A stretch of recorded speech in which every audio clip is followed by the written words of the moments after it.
Salutare, ce mai faceți? Salutare, uite, suntem foarte bine în pregătirea unui eveniment în această seară. Lansăm un band, așa cum probabil ai aflat deja. Asta vreau să vă întreb, ce urmează și ce ne-ați pregătit? Urmează lansarea Moti Band Live. Va fi o trupă de cover-uri ce ne poartă numele. Precum știți, noi suntem conducătorii unei școli de dans intitulată Moti Dance. Și una foarte tare. Și unei agenții de evenimente, Moti Events și multe altele. Și ia uite, ne extindem acum cu un band live. Ok, deci planuri tot mai mari, sunteți în dezvoltare. Ok, cum v-a venit ideea cu Moti Live? Noi avem o dansatoare într-una dintre trupele noastre care cântă de ceva timp și s-a cuplat cu un tip care și el este foarte talentat. O să-l vedeți în sezonul viitor la România au Talent, Ștefan, a intrat deja în semifinală.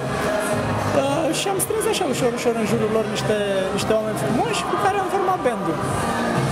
A fost foarte din scurt, o săptămână și jumătate am avut la dispoziție să pregătim evenimentul, dar o să-ți placă, o să fie foarte frumos. Am pregătit piese din repertoriu internațional, dar și din cel național, pentru că mă mândresc cu ideea că sunt român și mai ales cu muzica românească.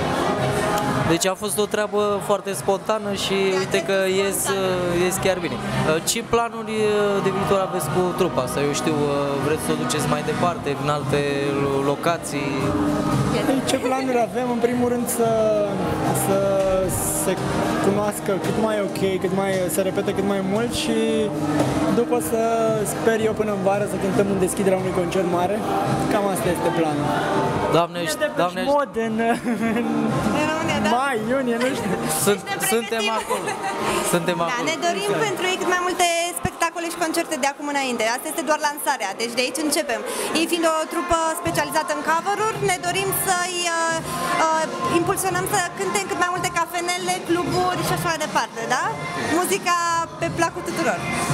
Dar nu v-ați gândit să facă, eu știu, și producții proprii, piese pe viitor? Ar fi o idee foarte bună și exact cum spui tu, pe viitor. Momentan să se perfecționeze ca un tot unitar, exact, iar ulterior, de ce nu, să-și pună creativitatea la contribuție și noi să o promovăm.